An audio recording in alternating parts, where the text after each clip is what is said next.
Step right up, dummies, and listen.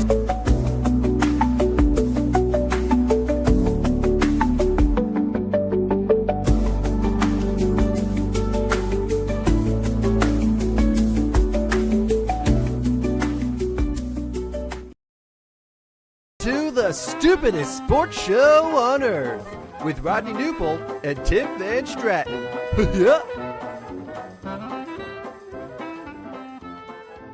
Well, hello, dummies, and welcome to episode number 45 of the stupidest sports show on earth. My name, as you all know, is Tim Smokin' Joe Van Stratton. With me is Rodney Newpol from his lovely living room, his mansion. He's cleaning up on Substack. He's making it rain. All the dollar bills. Rodney, good morning. Happy Friday to you. Good morning to you as well. Final day of February. Thank the Lord it's finally here. March Madness starts tomorrow. We can sleep in May, according to John Rothstein. Celebrated this morning with let me ask you this. Celebrated this morning with my kids with a little Casey's breakfast pizza. First of all, a question for you. Being from the West Coast, but you've been here now 10 plus years. So you would consider yourself a Midwesterner now. But I'm assuming the answer is yes, but have you had Casey's breakfast pizza? The answer is yes. Okay. I've had it twice, but both times were very recently, like within the last year and a half. Okay. And question 2, thoughts on the Casey's breakfast pizza? My thoughts are delicious. Yeah. I really enjoyed it. Yeah. So one of them was like the it's not really a supreme, but it was like some green peppers and onions. Mm-hmm. And then I had another one that was like sausage. Yeah. But both of them I enjoyed quite a bit. Like I got them in situations where I was out and about driving, like I had something to do in the morning and it was just there and I was hungry and I was like, you know what? Screw it. Like, let's try it out. It's not expensive. And as you know, like I famously don't like spending money on outside food. Sure. But in a pinch, it was delicious. So yeah. I do recommend. So when I ordered it ahead of time last night, ordered it on the app, got sausage, and I was like, you know what? I'm a regular at Casey's. I get all my gas there. When I get my normal Mountain Dews, I get them there. So I've got all these Casey's points. I'm like, I got a few extra dollars of Casey's points. I added bacon, sausage, bacon, egg, cheese. I mean, that's like a dream for me, and it was fantastic this morning. It really hit the spot, and it celebrated the end of February. And yes, I highly recommend. If you've never had Casey's breakfast pizza, there you go. There's our ringing endorsement. Maybe Casey's will be our new sponsor. What do you think? Maybe that'd be amazing. Are you kidding me? Do you imagine? You pull up to Casey's and then just on the window is just our ugly faces. Like, stupidest sports show. Watch our show. No, man, I would be so down for that. You kidding me? I would be the biggest Casey's fan in the world if they decided to sponsor us. But yeah, I had a good experience with the pizza. Now I just did a slice. I didn't get a whole damn pie, which it sounds like you did. Like you're pre-ordering these pizzas.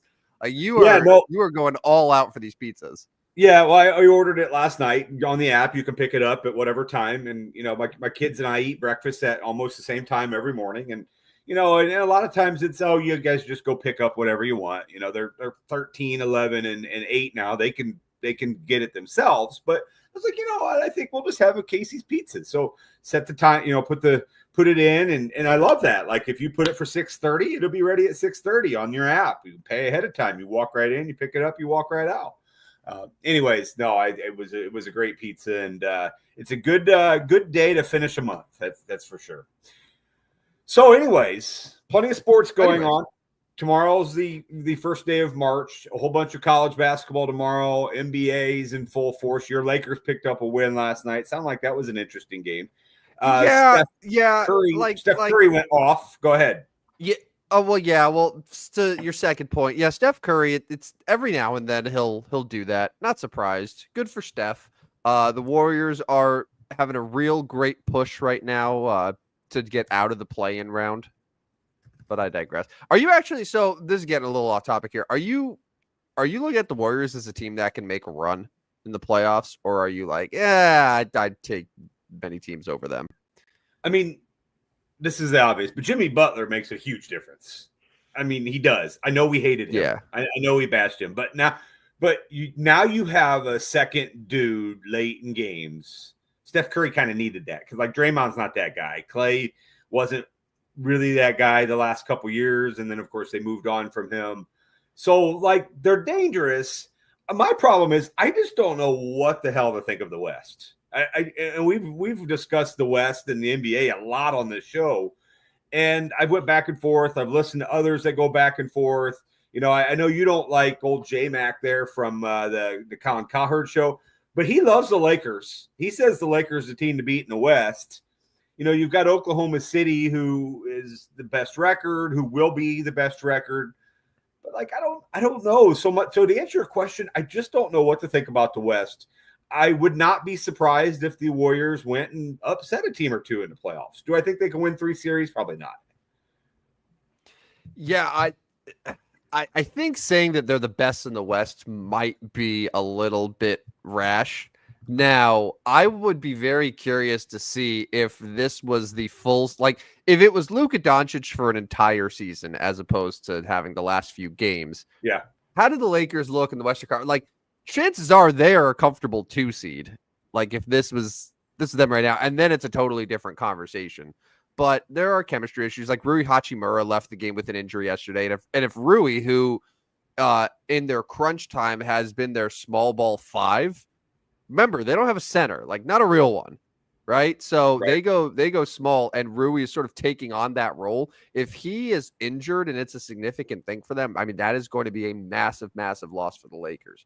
But like, yeah, there's a lot to like there. But in the Golden State perspective, it's so interesting because you have Golden State, Minnesota, Dallas, Sacramento, then the Clippers. So it's like those 5 teams that are all separated by 2 games. Chances are all of them are going to make at least the play-in.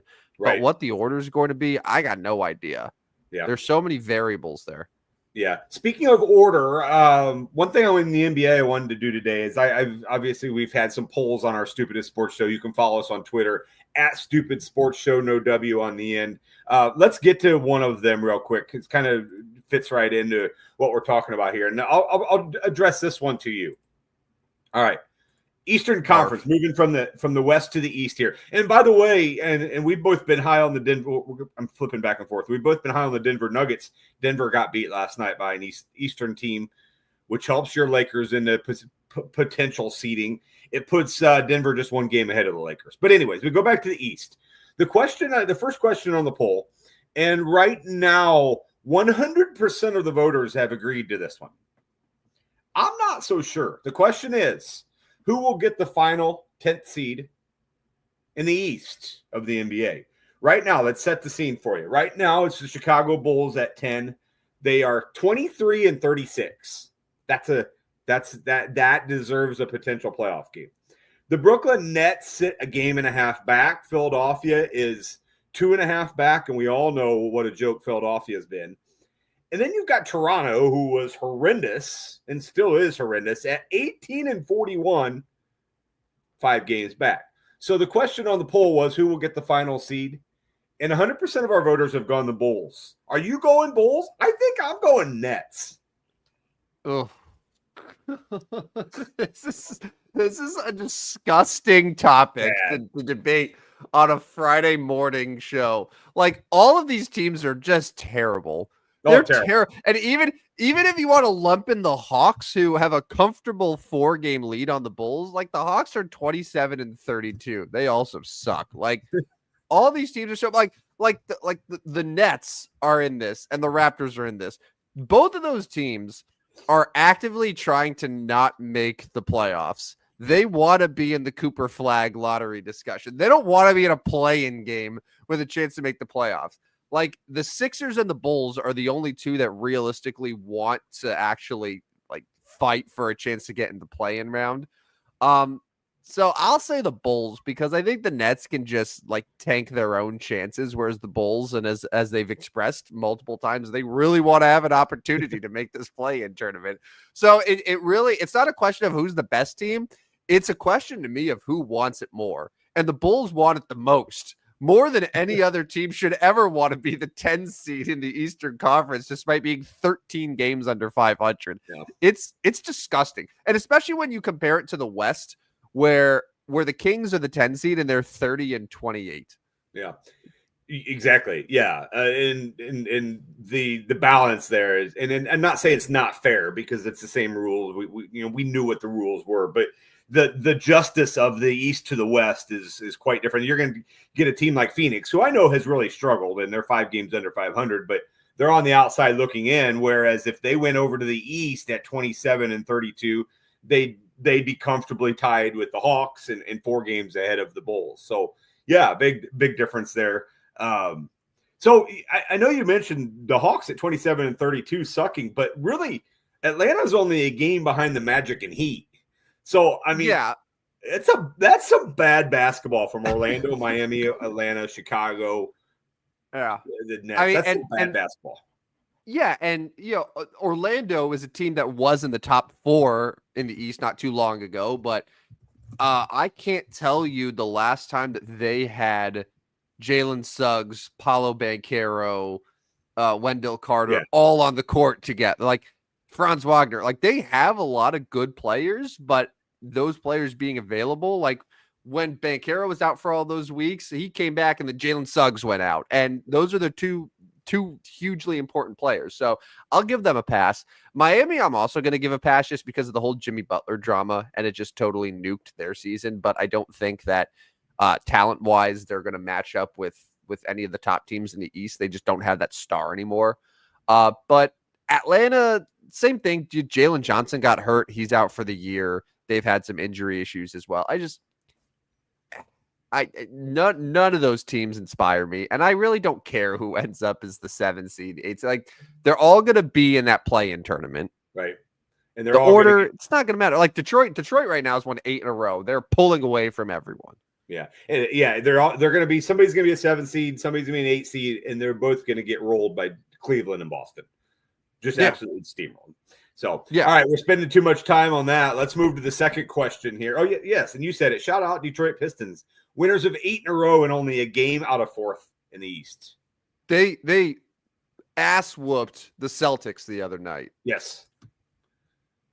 I'll tell you, and I it's so easy to be like, oh, the Pistons, they're such a fluke. I mean, they got a lot of good players on that roster. They're young. Young, and JB Bickerstaff, who took over this year as the coach, Bickerstaff had a huge role in getting Cleveland sort of on the up and up the last couple years. So they seem like their future is in a really good spot right now. Let me ask you this. What's it next 5 years? Would you rather have the Pistons roster or the Pacers roster? And the Pacers have Halliburton and some other good pieces, but who would you rather take over for the next 5 years? Probably Detroit. I feel like they're ascending more as Indiana is just kind of steady. I mean, Indiana's going to be good. Indiana's going to be steady. But I feel like I don't. Yeah. I was going to say, like, the Pacers, to me, I know who they are. I know who they're going to be. They're not a team to me that is going to improve. I mean, they went to the Eastern Conference Finals last year. Yeah. They're not going to do better than that. I don't think we've seen the ceiling of Detroit yet. No. Yeah. All right, let's move to the next question. This has been our most popular of all the poll questions we've had so far. And not a surprise because of the NCAA tournament coming up. Should Drake at 26-3, 16-3 in the Valley be one of the 68 teams in the NCAA tournament? Now, on the poll question, I kind of termed it wrong because I said 68 at large. There are not 68 at large. I understand that. But so 76.5% of our voters have answered hell yes. 17.6 said probably yes. 5.9 said I don't think so. And not a single voter so far has said hell no. I know you're a Valley guy. We've talked about this before. In fact, we did it on the last show. Drake finds a way to win this weekend, finishes at 27-3, which would be 17-3 in the Valley. Even gets to the Valley Championship at 29-3, loses that game. 29-4, they should be in, right? all bias aside, man, 29-4. Yeah. That's a damn good season. Yeah. And you beat you beat all your non-conference teams. Yeah. So, okay. So Drake this year, I'm just looking right now. So right now they are 59th in the net, right? Yes. So they are they had one quad one game. They won it. They had 4 quad 2 games. They won all 4 of them. So 5-0 against quad 1, quad 2. You're 20, what is it? 26-3? Yeah. Yeah. What is there to argue? What is there to debate? Yeah. You're not going to play the same schedule as a Big Ten team or the SEC because you're not in the Big Ten or the SEC. Like, okay, they can't help that, but they did a good job of scheduling tough opponents early on. They beat those opponents. Yeah. They have led the conference pretty much the entire way. What are we arguing about? Yeah. Who would get in over them? Like we know 11th best Big Ten team. Right. We know like in Indiana, like Cincinnati, there's a handful of teams obviously that are going to be bubble talk. And maybe Drake's not a bubble, but like every year we get the Missouri Valley leader and the Missouri Valley champion that is gonna battle. Now that's so I run into and Greg on the Twitter line here says Drake can't beat Northern Iowa 3 times in the season. So that's concerning because Northern Iowa and Drake could potentially, I know your Bradley Braves are going to be there as well, but could potentially play in the Missouri Valley Championship. That would suck if they fell in the championship and didn't make it. And so I guess I'm getting ahead of it here. I am also with the pollsters here at 76.5%. Yeah, hell yes, they should be in. To mention they have Missouri State this weekend, so they're going to be 27-3 going into the Valley tournament. Missouri State's 9-21 on the season. So yeah, I think we're in definitely agreement here, and I know this gets you fired up as a Valley guy.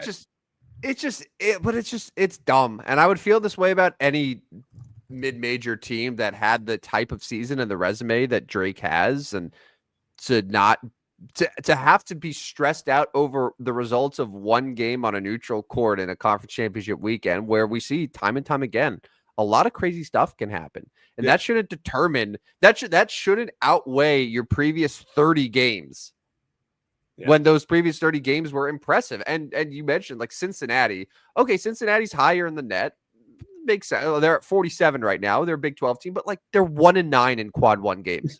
So the newsflash: Cincinnati getting to the NCAA tournament, you're going to play teams that are pretty much guaranteed to be quad 1. So you're going to say go there, get their ass handed to them in the tournament, and be like, "Well, I'm glad we put them in over Drake." Come on, man. Yeah. I'm looking at Cincinnati now, 17-11, have won back-to-back games. They've got at Houston on Saturday, so obviously they could make a huge statement there. But then their last 2 games, Kansas State and Oklahoma State, neither one very good. So Cincinnati's going to have a chance to grab 2 more wins. Now, neither one are going to be quad 1 wins, but that Houston win, if they could get it tomorrow at 3:30, would be a big one for them. But and that was just one of the teams. I mean, I know Indiana's another team out there that is a bubble team. They helped themselves with a win the other day. Indiana right now, they're 2 ahead of Drake. They're at 57 in the net. They're 4-11 in quad 1, 4-0 in quad 2. And so like all their losses have come in those quad 1s, which makes sense. But I mean, that's it's just so gross to see these teams that just get obliterated against good teams. And that counts more than Drake being dominant against a slightly lesser schedule. Now, one more thought. Indiana has at Washington, at Oregon. So, going out to the West Coast over these next 2 games, I know Washington's no good, but then they finish with Ohio State on Saturday. So, Indiana kind of got 3 games, and like that, they would not be great wins, although the Oregon win at Oregon would be. They would not be real good losses either. So, there's a bubble team we need to watch. All right, let's move to the baseball one, and I know we've spent some time talking baseball and win totals. But I wanted to put this on the poll for the Dodgers. Dodgers are the talk of MLB, obviously, with so many players. And I know you're You not. wake me up all early, do a show, you throw 10 seed Eastern Conference talk and Dodgers baseball. Like you really know how to just charm me. Will the Dodgers win more or less than 106 games in 2025? So 60% of our voters have said a few more. 40% of our voters said a couple less. Nobody said way more. Nobody said a ton less. 106, am I pretty close? I know we did the Pacoda. We've done the odds. 106 and 56. We going more or less? I'm going to ask you. What's your thoughts there? All right. Can I do this without sounding like a hater? That's the goal. I'm going to try my best to do so because I'm an objective journalist. I'm a distinguished member of the media that prides myself in putting all biases aside and getting down to the facts. And the facts are this team will finish with less than 106 wins. All right. And really, and there's a legitimate explanation for it. And we see it every year with the Dodgers. And it cracks me up because everyone is going to look at the rotation on paper and say, is this the best starting rotation that we've ever seen? First of all, the answer is no. No. The 1990s Atlanta Braves would like to have a conversation. Hell, I'll even take Roy Halladay, Cliff Lee, and Cole Hamels in the Phillies rotation over this one, to be honest with you. But I digress.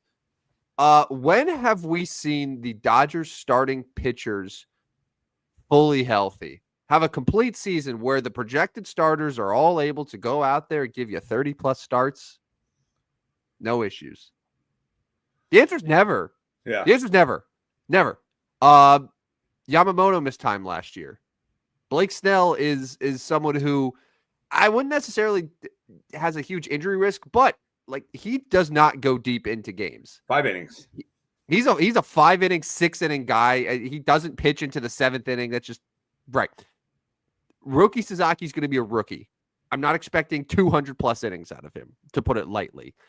You also have Ohtani, who's had 2 major elbow injuries. Then if he starts, it's not going to be a once every 5-day type of situation.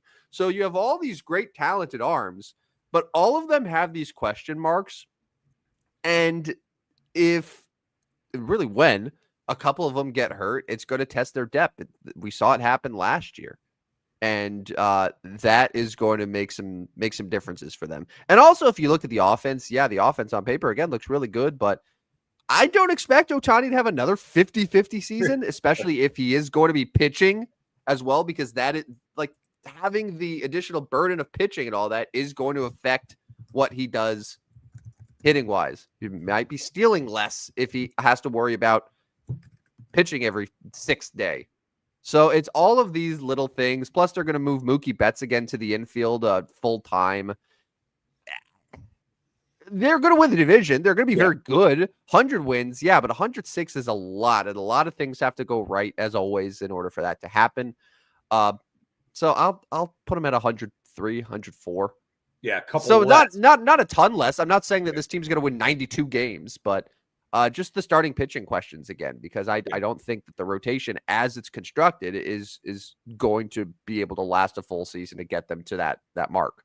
I'm with the 40% as well, a couple less. I just the variance of baseball, they'll have a struggle at some point in the season where they lose a few in a row. Obviously, they'll go on a couple win streaks, long win streaks, but winning 100 games for any of these good teams is still difficult to do. Winning 106 seems awfully tough of a task. I will take a couple less.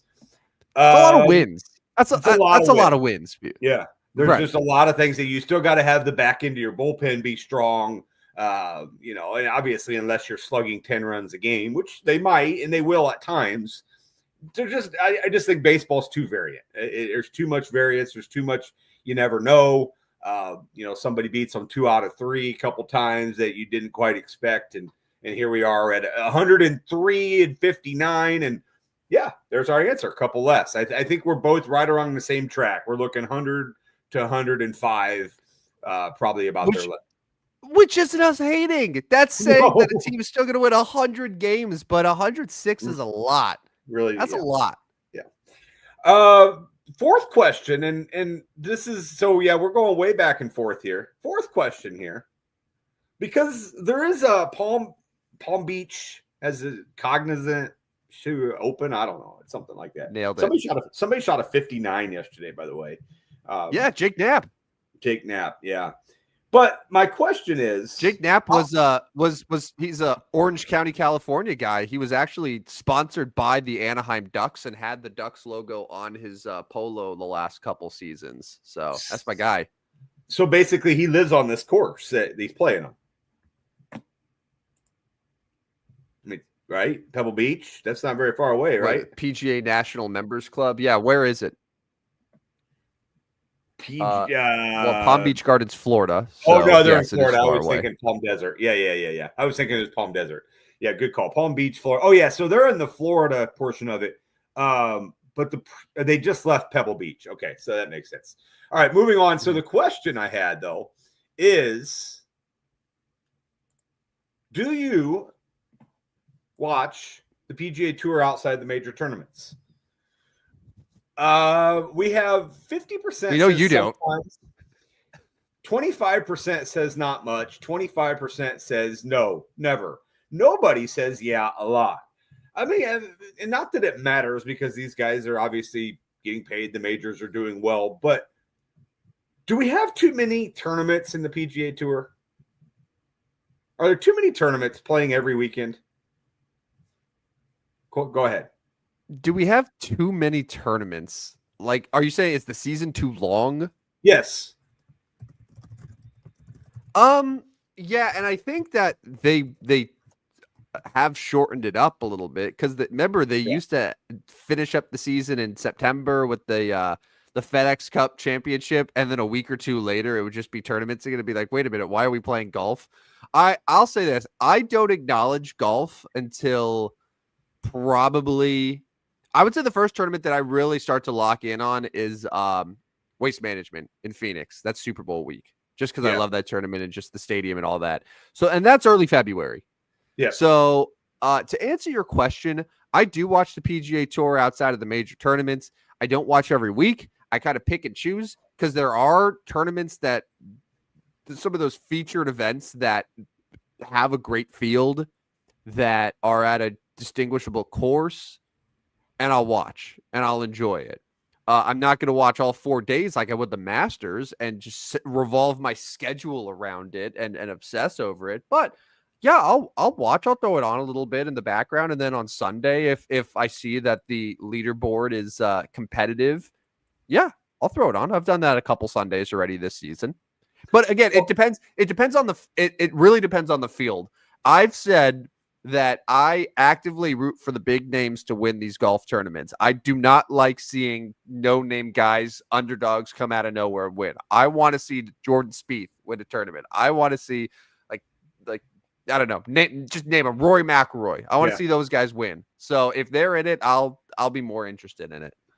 We are about 6 weeks away from the Masters. Let's talk about that real quick. Scotty Scheffler plus 470. Is that worth your bet at plus 470? Rory's at 8. Rory's at 8-1, and Adberg is 12-1. Thoughts there on those three guys? Ludwig Aberg. Yeah, there were a lot of people last year that were saying, and the odds have changed since then, but he was a popular pick as a futures bet late last year just from his form. He's very good. I would not bet Scotty Scheffler, one, just because repeating is hard, and two, just the odds. I don't think the value is there right now, and nor do I think that he is playing dominantly enough to warrant it, kind of like how he was at the beginning of last season, where it was just he went on a ridiculous run where he won 3 times in 4 weeks or whatever it was. Now, if he gets to that point leading up to Augusta, I'll have a different opinion, but I want to see how the season develops a little more, see how these guys round into form. We also have to look at the live guys too. Who's the highest live guy that's listed on the odds? Yeah, Bryson's at 22-1. John Rahm is at 13-1. So Rahm at 13-1. Am We I the don't only see a one lot of who him. like? I feel like John Rahm has totally disappeared from the golf world Yeah, I mean, he's since fifth in these joining. odds, but yeah, we never see him anymore. Correct. Yeah, but I see Bryson all the time. Like Yeah. Bryson, his presence is known. I know that Bryson is still doing his thing. I feel like I never hear anything about John Rahm, and I have no idea what he's doing at Live. I have no idea what the tournaments are like. Nothing, nothing. I have a pretty good golf algorithm right now on social media. I got no clue what John Rahm is up to, which is Yeah. sad because John Rahm was like a top 5 golfer in the world when he left. Yeah, and I think he still is. I don't know if it's just one of those things where we're just not seeing much of him. He's not playing as much. He's at Live now, so he's taking the time off more. Which are they going to merge now? It sounds like they're about to merge here Yeah. Are after you all this. surprised? Are you surprised? No, No. no, of course not. Of course not. But I it's mean, like you yeah. have Tiger Woods meeting with Jay Monahan and the Saudi president at the White House. I'm like, oh, what is happening here? I mean, yeah, we knew this was inevitable to have you're not going to have two leagues forever here. But yeah, so that was question number 4. Let's move to question number 5, and then we can kind of open it up. I know you have a topic you want to talk about real quick. We are going kind of all over the place here, but I want to touch on each of the sports. Last question: who will finish as the worst team in the NHL regular season? I think we put this one out there because we both love to pick fun at the generational Chicago Blackhawks. But so as of right now, 20% say the San Jose Sharks. 80% are going Chicago Blackhawks. Nobody's going Predators or Sabres. Let me set it up for you real quick. Sharks, 39 points. Blackhawks, 41. Predators way up at 49. Sabres at 53. So really this question probably should be just Sharks, Blackhawks. Who finishes as the worst? San Jose Sharks, Chicago Blackhawks. So what's their difference right now in points, and how many 2 games have they each played? 2 points. Sharks have played one more. One more, but Yes. they have 2 fewer points. Yes. Okay. Yeah, this is a good question, man. It's like the Sharks got off to such a horrendous start, and I think that really hurt them. You know what? I'll say the Blackhawks finished the worst because I think the Blackhawks are actively going to sell because they have some veterans to sell off, whereas the Sharks really don't. It's not like the Sharks have a bunch of old guys that they need to get assets for. They're just going to keep continuing with their young guys. But Blackhawks could trade Seth Jones, could trade who is it, Nick Foligno, a couple other guys. Man, they stink. Look, man. If you're gonna try to sell me on having this generational McDavid-esque talent coming to your team, man, like you gotta be better. And I feel like everyone just makes so many excuses for him. It's like, oh well, we haven't quite seen the sophomore breakout that we thought we were, but it's because he doesn't have the line mates for it. Well, like, you shouldn't have advertised him as being this Crosby McDavid level star and then make all these excuses for why he's like hasn't been amazing and why the team is still getting run over. Yeah. Blackhawks have lost 5 in a row, and they are 1-7 in the month of February. They gave up 7 goals last night, including 5 in the first period in Vegas. That's the 4th time in the last 5 they've given up 5 or more goals. They can't play any defense. No, and listen, I've rooted for a hockey team that has been in a very similar situation that's gone through a painful rebuild that has a lot of young guys, and there are significant growing pains. I think no one expected them to be a playoff team, but I think people, considering the additions they made in the offseason, like they had an active offseason. They signed guys. They handed some contracts over because the whole idea was, hey, we want to surround Connor Bedard with veterans and give him talent. And the results are, I don't know where they finished last year, but they're pretty much like on par or even worse. Yeah, that shouldn't be the case. That's a problem because they were trying to be better. They were trying to make a jump this year, and they weren't. Blackhawks have one more road game at your Ducks on tomorrow before they come back home for 3 against the Kings, Senators, and Utah. Anyway, so yeah, I'm agreeing here. I'm going to go Chicago Blackhawks. I'm agreeing with you and our 80% of our voters. Let's go over a couple others just real briefly that were on here. There's 1 day left in the. Will anybody in the National League win the MVP outside of Soto or Tatis or Ohtani? Ohtani, Soto, Tatis. Will anybody else win it? 36.4 definitely think so. So who are we thinking there? Ohtani, Yeah. Soto, Tatis. Who's going to win the MVP if it's not those three guys? All right. So there's Acuna, but I don't know if Acuna plays a full season, right, or has the numbers that would, when he does play, like he can do it. He has the talent to do it. He has done it. But that is one. Is Would Bryce Harper still have a season that puts him in that mix? Yeah, I mean he's obviously probably one of those candidates. I guess. So I'm just trying to name anyone that right now could be in the conversation. So it's those two. Kyle Tucker, if he just comes to Wrigley and explodes and he leads the Cubs to 93 wins and a division title. Yeah. 17-1.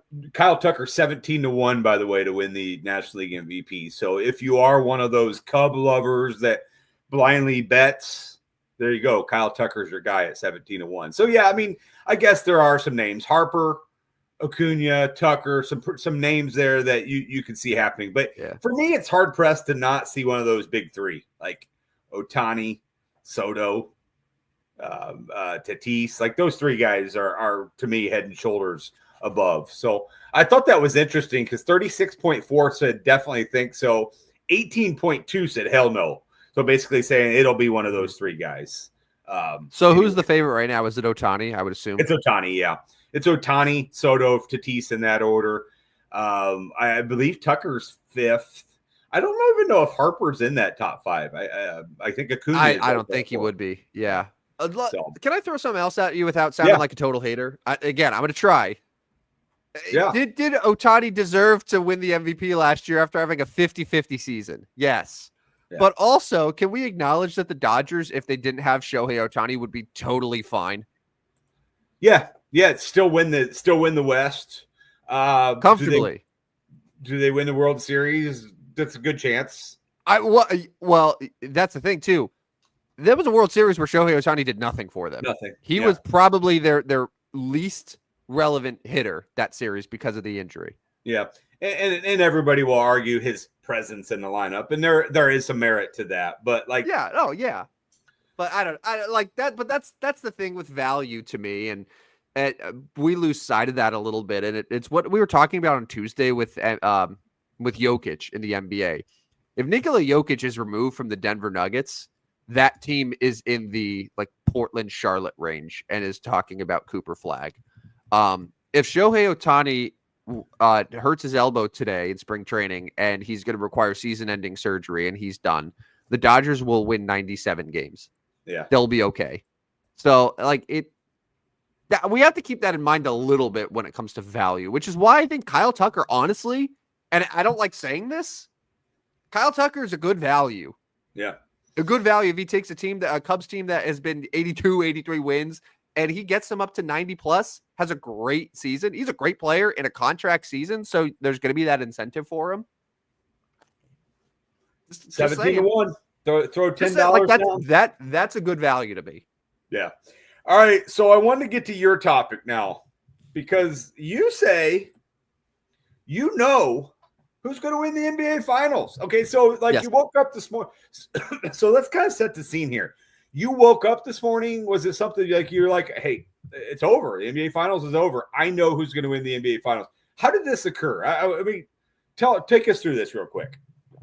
Okay, so there are a few metrics, and I'm going to get apologies if this gets too nerdy for the Stupidest Sports Show. Please stop me. Okay. Yeah, because that's our number one rule. No nerds allowed. Correct. That's been on. So there are massive historical precedents in the NBA that show us the types of teams that win, and more so than any other league, more so than the NFL and MLB, especially NHL, the NBA shows you that the teams that are good in the regular season, really, really, really good, overwhelmingly are going to be in the NBA Finals. Yeah. Overwhelmingly going to win. I'll give you some reasons why, okay? So, since 1981, let's call it that. So this is what, 40 plus years? Yeah, 41 years. 44 years. There have been only 4 teams, 4 champions in 43 years who weren't in the top 10 in defense, right? So, additionally, almost every single champion was top 5 in offense, defense, or both. There's only been 4 teams that weren't top 5 in offense or defense in that same span. So, right off the bat, you look at who's the top offensive teams. Cleveland, Denver, Knicks, Celtics, Thunder. Okay, good. Easy. You got Cavs, you got Celtics, Thunder. Defense, the Thunder are number 1. The Celtics are number 5. Cleveland's number 6. I can take that. Okay, good. Those teams pass the test. This is another example, and this comes with the evolution of the three-point shot. In the last 15 years, there's only been one team, one champion that didn't finish in the top 5 in true shooting percentage. Logically, if you hit shots, if you are a good team that can hit 2-pointers, that can hit 3-pointers, you're going to be in great shape. The only team that wasn't in the top 5 is the bubble Lakers in 2020. Understandable, just given the circumstances of everything, right? Top 5 in true shooting percentage. Cleveland, number 1. Denver, number 2. Knicks, number 3. Phoenix, number 4. And they're tied with Indiana. The Celtics are 7th. OKC is 10th right now. And I'm going to throw one more thing at you. You're familiar, as I'm sure a lot of our listeners are, with the 40-20 rule. I think this was what Phil Jackson had talked about. For those that don't know, NBA champions, 90% of the champs, since we expanded to 16 playoff teams in each conference, 90% of champs have passed the 40-20 test, which means you reach 40 wins before 20 losses. Only 3 teams this season will have successfully reached 40-20. The Cavs are 48-10. The Celtics are 42-17. The Thunder are 47-11. A couple teams are close. Memphis was 38 wins, but they just got their 20th loss. The Knicks also at 38-20. And then you have the Denver, who's 38-21. So a couple of those teams are close, fringe. But if you add everything together, okay, based on stats the last 40-plus years of NBA history, there's one team that meets all these requirements. That elite true shooting percentage. Top 5 in offense, defense, or both. And meets the 40-20 rule. It's the Cleveland Cavaliers. You've been super high on Cleveland. You've been super high on Cleveland, and I mean this is nerding it out right here. Like this, I tweeted it like you're towing the line on no nerds allowed here. But I mean, you make sense here. I mean, they've been the best team all year. They've got the numbers here. Okay, so let me just ask you this: we get to the Eastern Conference Finals, and Boston's playing Cleveland. You're going Cleveland. Cleveland will have home court advantage. Yeah. I will take Cleveland. Because and I'll do that because and this is a factor that a lot of people don't consider as well. Boston has played a lot of basketball the last couple of years. Yeah. A lot of basketball, and those long runs, they'll get to you. And Boston, they got some, like Jason Tatum's not an old guy by any means, but they got some veterans on that team. They got some veterans, Drew Holiday and Derek White and Porzingis and Al Horford. Like, they have some tired legs. Cleveland's a younger team. They don't have as much mileage on them. They're going to have home court advantage. They're 27-4 at home this year. And when they've played Boston in the regular season, it hasn't been like the Knicks, where the Knicks just get totally ran off the floor whenever they face a good team. Cleveland has beaten Boston. Boston's beaten them. It has been a series that shows it's going to be 6-7 games in the playoffs. So I'll take Cleveland. And then if Cleveland matches up against whoever in the Western Conference, let's say OKC, I think Cleveland is just more playoff experienced and tested there. Their coach is more playoff experience compared to who is it? Daniel for OKC. Yeah. So we'll get an answer roughly about episode 70, probably somewhere around there. We'll get our answer. But I'll keep this on the memory bank, because if I'm going Cleveland, Boston, I'm taking the experience, and I'm taking Boston. Which is understandable, and they'll be favorites. Boston will be the favorite. Yeah, they will. Yeah. They're 24-7 on the road, so it's not like they're cupcake on the road. They've got the best road record, or second best road record. Cleveland 21-6 on the road is even better on the road. But okay, so you know who wins the NBA Finals? We're going to come back to this one. Those are some good nerd numbers. Let me just imagine this too, and this is in the conspiracy of if you think the NBA wants sort of a series to happen. I don't know if necessarily that's the case, but just imagine the Cleveland Cavaliers make the NBA Finals to face LeBron James and the Los Angeles Lakers. Oh. You want to talk about the league being back? No. It's back, my friend. It's back. That's something else, because you know the conspiracy talk is going to be wild. It's going to be absolutely wild. Because of this has been a year where we've seen a lot of the hating media. Oh, the NBA ratings are tanking. The NBA is a dying product. The NBA sucks. Now we have Cleveland against LeBron, and potentially, we've said this several times, but potentially LeBron's final chance at a title. Oh boy. I'm here for it, though. Yeah.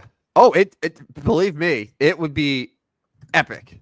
And there are a couple wild cards in this. Like the Lakers, to me, are such a huge wild card because the Lakers aren't going to hit any of these metrics. They're not going to finish as a top 5 defensive team. They're not going to finish top 5 offense, most likely, just because the team that they started with is so different than the team they have now. The other thing, and this is going to be something that we're going to evaluate right as the playoffs start. And I was listening to Bill Simmons, and he had brought this up. So every year for the last however many years now, there's always a team that from the All-Star break on has a really impressive record where they may not have been considered that title contender, but then the last 2 months of the season, they play really, really well. They're able to use that as momentum, go on a run. We saw it with Dallas last year. Yeah. The Mavericks were the 5 seed going into the playoffs, but Dallas had a really great 2 months before the playoffs, went all the way to the NBA Finals. And we've seen it with the Boston team from a couple years ago that made the finals against Golden State. We saw it with Portland, too, when Portland made the Western Conference Finals, I think 5 years ago. That was another similar situation. So there's always going to be one. Could it be the Lakers? Maybe. But just keep an eye on it, and we'll look to see. So, like, right as the playoffs are about to start, the best records from All-Star break until then. And there's going to be a surprise team. And if you're looking for sort of that X factor who's like, oh, maybe they're going to be a conference finalist and no one's really talking about it, that's how we'll know. Very nice. Very nice. Well, we'll come back to this one again, somewhere around episode 70 and see where we're at here. See, that's how you do a show, man. You don't talk about who's going to be the 10th seed in the East. Come on. I mean, it was fun, though. It was fun. We got two. So listen, we got 2 opportunities today in 50 minutes to bash on Chicago professional sports. Yeah, which is great. Which is great. Yeah. No, they deserve it. And also the White Sox are the only team that doesn't have a win in spring training yet. I mean, yeah. And like I would say, who cares about spring training wins? But they won like 8 games last year. So yeah, it's funny. It's funny because how historically bad they were this year, and then coming into spring, and like in the spring, you're literally playing against like AA guys for most of you. You can't tell me that you can't put some of your top dudes on the field one time during the week and win one of these games.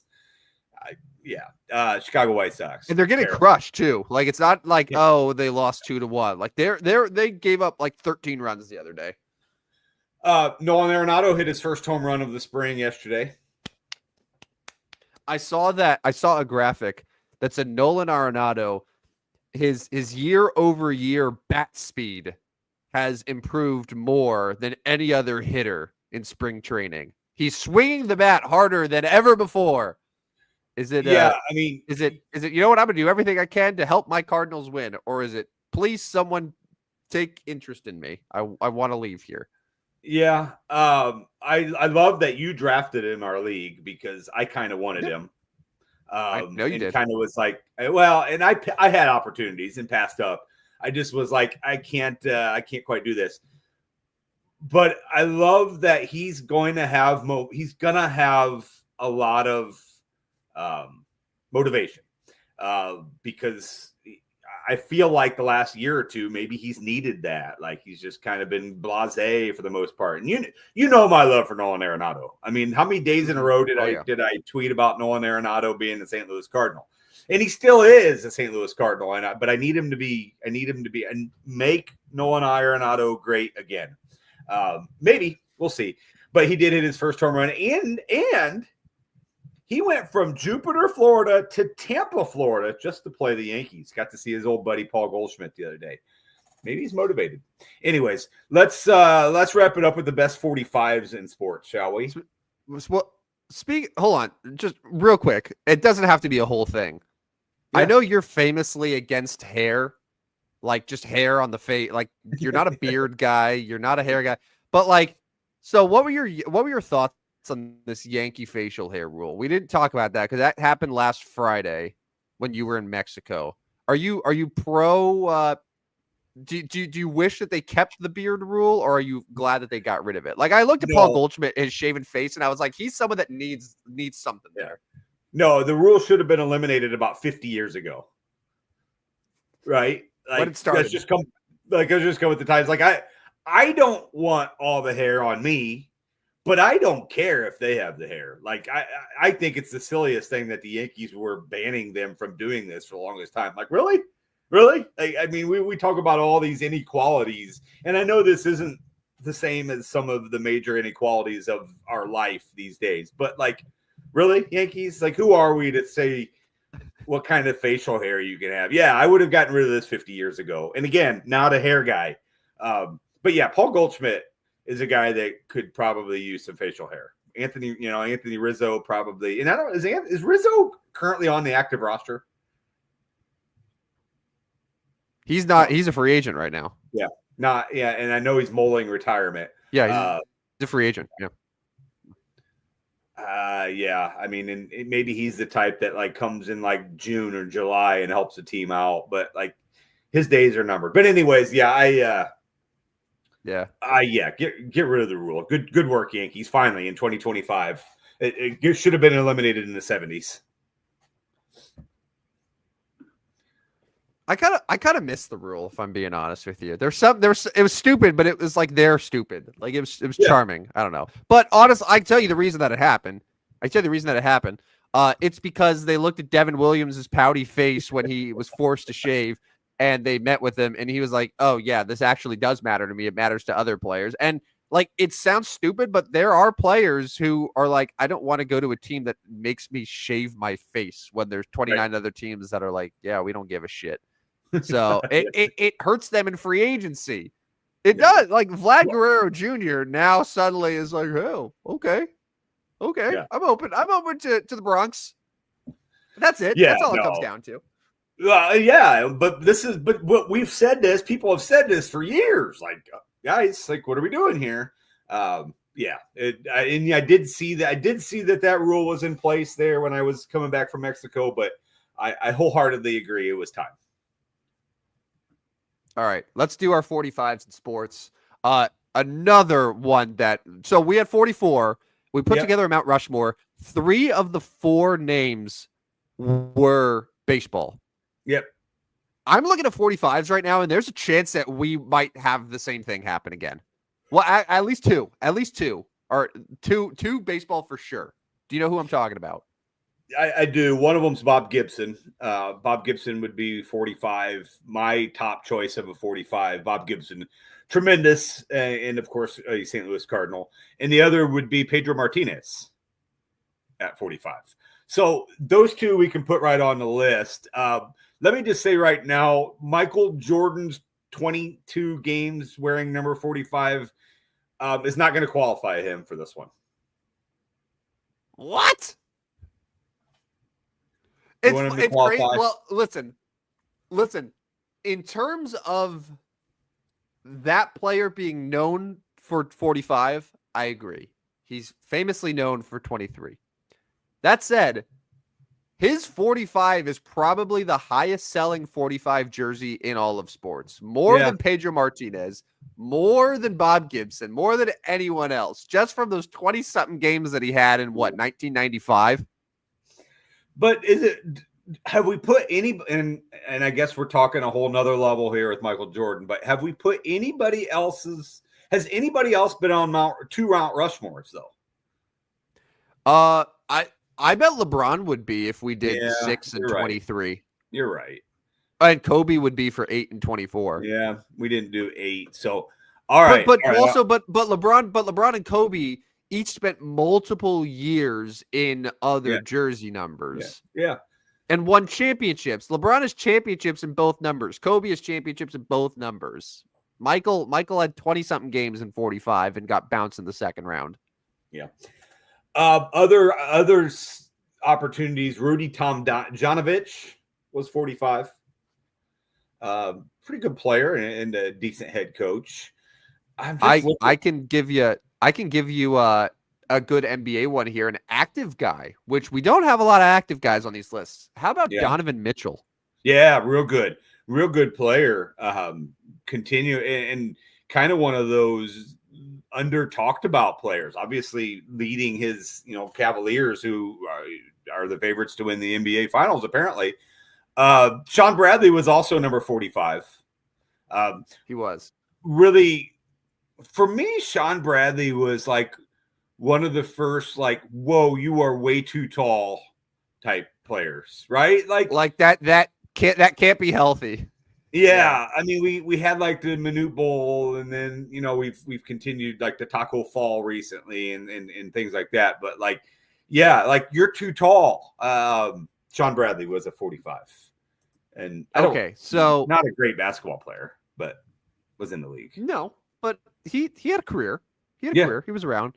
I'm all right. So I'm looking at the hockey list, and I don't really see anyone that is worth mentioning in the 45s. Okay. Apologies to hockey guy Dan if he's watching. Basketball, you mentioned a couple. I think Donovan Mitchell though is probably my pick here as the best 45. Would you agree? So Pedro Martinez, Bob Gibson, Michael Jordan. No. Well, okay. So I have a couple more baseball candidates for you. Okay. What would you say about Garrett Cole? Pretty good. Pretty good. We could make this a pitchers only Mount Rushmore. It could be, because then you also have not as experienced, but Zach Wheeler. He's one of the best pitchers in the National League. He's also 45. He's been wearing it for a decade now. Yeah. So we could just say that, listen, 45 is a pitchers only Mount Rushmore. And those four guys, you put those four guys in a rotation, and not very many people are beating you ever. No. And I'm just trying to see if there's any other really good 45s that were there. So Tug McGraw was 45, wore it for 19 seasons, a little bit before our times. Aroldis Chapman was, but only for a couple years. Do you remember Eric Bedard from Baltimore, Seattle, traded for Adam Jones? He wore glasses, right? Did he wear glasses? No, that was Gagne. Eric Gagne. I feel like Bedard may have as well. Bedard was left-handed though, right? He was. Yeah. Carl Pavano also was number 45.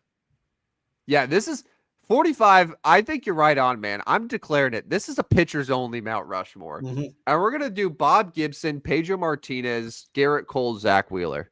What say you? Yeah, because again, that rotation is not getting beat anytime soon. Who needs lefties? Who Yeah. needs lefties when you have those four? Yeah, we'll go back, and then you could use Pavano and a couple of those other guys out of the bullpen. Who'd you mention? Bedard. You could use those guys out of the bullpen. Yeah, Eric Bedard could be your lefty. Yeah, he Yeah. could be your lefty who's your spot starter. Yeah. No, I like that rotation. Give us any type of bats, and we're in good shape. Archie Griffin in the NFL or college football was 45 as well. Not a lot of NFL. Yeah, the NFL list was a lot of old guys. It was so based on value, right? According to Pro Football Reference, the top ones: Dave Grayson, Gary Fenchick, Ed Sherrickman, Kenny Easley. I know Kenny Easley. Curtis Johnson, Homer Jones. Devin White would be the most recent one, the Tampa Bay Buccaneers linebacker. Yeah, I know him. I ain't putting you guys on Mount Rushmore. Not when I have Pedro Martinez and Bob Gibson there. You're not sharing a Mount Rushmore with those guys. No. There it is. That was 45. I can say, okay, I know a 46, but I can say 46 is going to be difficult. It's going to be difficult. Yeah, 46 might require some more research than we normally do, which is a tough ask. Literally pulling it up as we're talking about it. Very nice. Very nice. You know, man. At least we have it up, and we're not just going to ranker.com like we were when we first started doing this. That's a good point. That is a good point. Yeah. So computers crashing, all for wrong information. Yeah. Viruses all over. So this is the final show and final day of February. I did want to mention my Substack for the month of February because it is time to move on to that point. Substack for February. So I lost a little bit yesterday, but let me pull this up real quick. I can pull it up right Process here. Over results. Yeah, I agree. In the month of February, 184, 159, and 1. So 10.69 units ahead. That's a little bit less than my 16 units I made in January. On the year, I'm 332 and 298. Have done the Substack 58 straight days. Today will be 59. It's almost done. It's sitting in my drafts right now to finish up. And it's a good opportunity to sign up. Tell your friends about it. Get them to sign up. It is free. Go up to Substack, find the Stupid Sports Show there, and you'll get our picks, my picks, every day in your mailbox. And then with college basketball coming up, I can promise you there will be plenty of those picks in there. Are you going to do? I apologize if I'm putting you on the spot here. So once the NCAA tournament starts, how are you going to handle that? Are you going to do a pick for every single game? I would assume, yeah. Because I know you bet every single game, but are you going to list them on the Substack? I think so. So yes. So in saying that, there are times where I will do the Substack at 8 in the morning or 9 in the morning, and then I've had this, and then so something may change, or I may get a different change of heart, and before the game when I actually place my real bet, maybe it'll be a half-point difference, and I'll go the other way. So it becomes a little bit tricky with the tracking purposes, and I know that's not the most scientific way of betting on sports, but every once in a while there may be a different one. But yes, I 100% will. I probably bet on every game of the NCAA tournament for almost 10 years now, where just and a couple times I've done both spread and total. Now, don't get me wrong, it's been very small units, but it's fun, man. It's fun, and it gives me tracking, gives me ideas. But yeah, I will have those in our Substack. I mean, I'll probably go 32 and 32 in the first round, and that's being generous. But yeah, so follow us on Substack. If you just take every underdog's money line and we get a situation like we got last year, you're going to clean up. Yeah. And I think there's an opportunity for that this year. There's some really good teams, and then there's some teams that are going to be a little bit overvalued there in the middle. And you're going to get teams like Drake or Bradley and some of those guys that are going to beat them up. So it's going to be fun. Love the tournament. And we are tomorrow's first day of March, 2 weeks away from Selection Sunday. And also baseball season starts in 18 days, 19 days. Yeah, I mean, the international series is right there during that. Our teams, Cardinals at least, and Angels are more like the 28th of March. But we're a month away from there. So yes, here it comes. I'm excited. You can tell by my face. I'm just ready to go. Ready to talk baseball. Watch the 103 win Dodgers fail to meet expectations. Those Jokers. GCDs. All right. Well, as Brady mentioned, sign up for the Stupid Sports Show on Substack. Give us a follow at Stupid Sports Show, no W on Twitter. And in case you miss any of the show, whether it was today or our previous 44 shows, check us out on Spotify, Apple, iHeart, wherever you get your podcasts. And you, going back to the very beginning of the show, you put the idea of a Casey's breakfast pizza in my head, and now I want nothing more than just to get a slice of that. Ever since you mentioned it, that's all I want. It's the only thing that will satisfy me before I get started with my day here. Yeah, but are you a mid-morning eater? Like, is 9 o'clock still okay to start eating some breakfast? Because I'm an early lunch guy. Like, I'm going to have lunch here 11:30. So, go ahead. I ever since I started working from home, I usually don't eat lunch until like 2 p.m. at minimum. I'm a late lunch guy, so I'm totally fine with a 9 a.m. breakfast. Yeah, so like I'm like, okay, we're gonna eat breakfast 6:30, 7 o'clock because that's what time we get up. I got kids going to school. Lunch is more like 11:30, and then dinner or supper, whatever everybody wants to call it, fluctuates because depending on evening plans. But like I don't know as if I want a Casey's pizza at 9:30 in the morning because I'm gonna have lunch here in a little bit. I don't want to ruin my lunch appetite. But anyways, one more thing, because I know you went last time. Tonight, part 3, Metamora Morton boys basketball regional championship at Dunlap. Oh, at Dunlap. I'm not driving to Dunlap. I'm not driving to Dunlap. Nope. No, but people are, and it will be very full again. Round 3 tonight. So shout out both the Metamora Redbirds and Morton Potters. Big basketball game tonight. 2 of the top 5 teams in 3A state getting after it for a chance to move to the sectional. There you go. So this is a playoff. This is it. Regional championship. So they go to and then in Illinois, Tim, we go from regionals to sectionals. There's one game in super sectionals, and then you move to the Final Four, which is the state tournament. So this would essentially be the round. This is still a round of 64, but the inequalities, I don't know if that's the right word, the inconsistencies of the IHSA allows 2 teams, both in the top 5, to play in the round of 64. So that's where we're at because they do it geographically. They do it, local teams. They call it a regional. It's your region. 2 of the top 5 teams in the state one of them will be eliminated tonight. There you have it.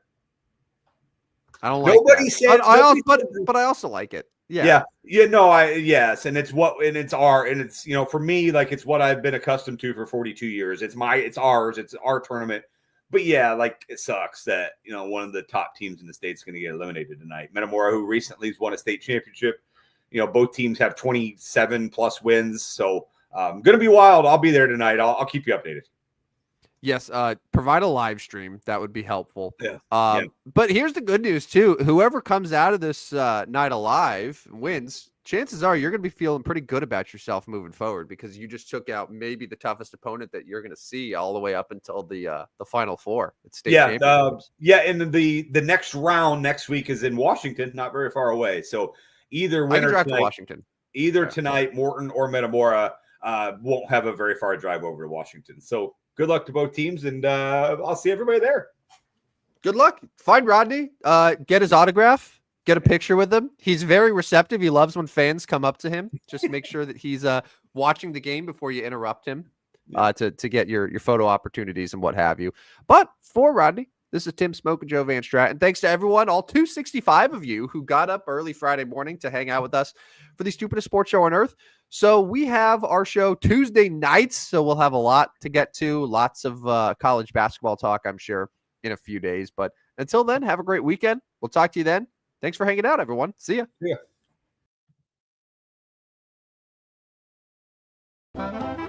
Step right up, dummies, and listen to the Stupidest Sports Show on Earth with Rodney Newbold and Tim Van Stratton.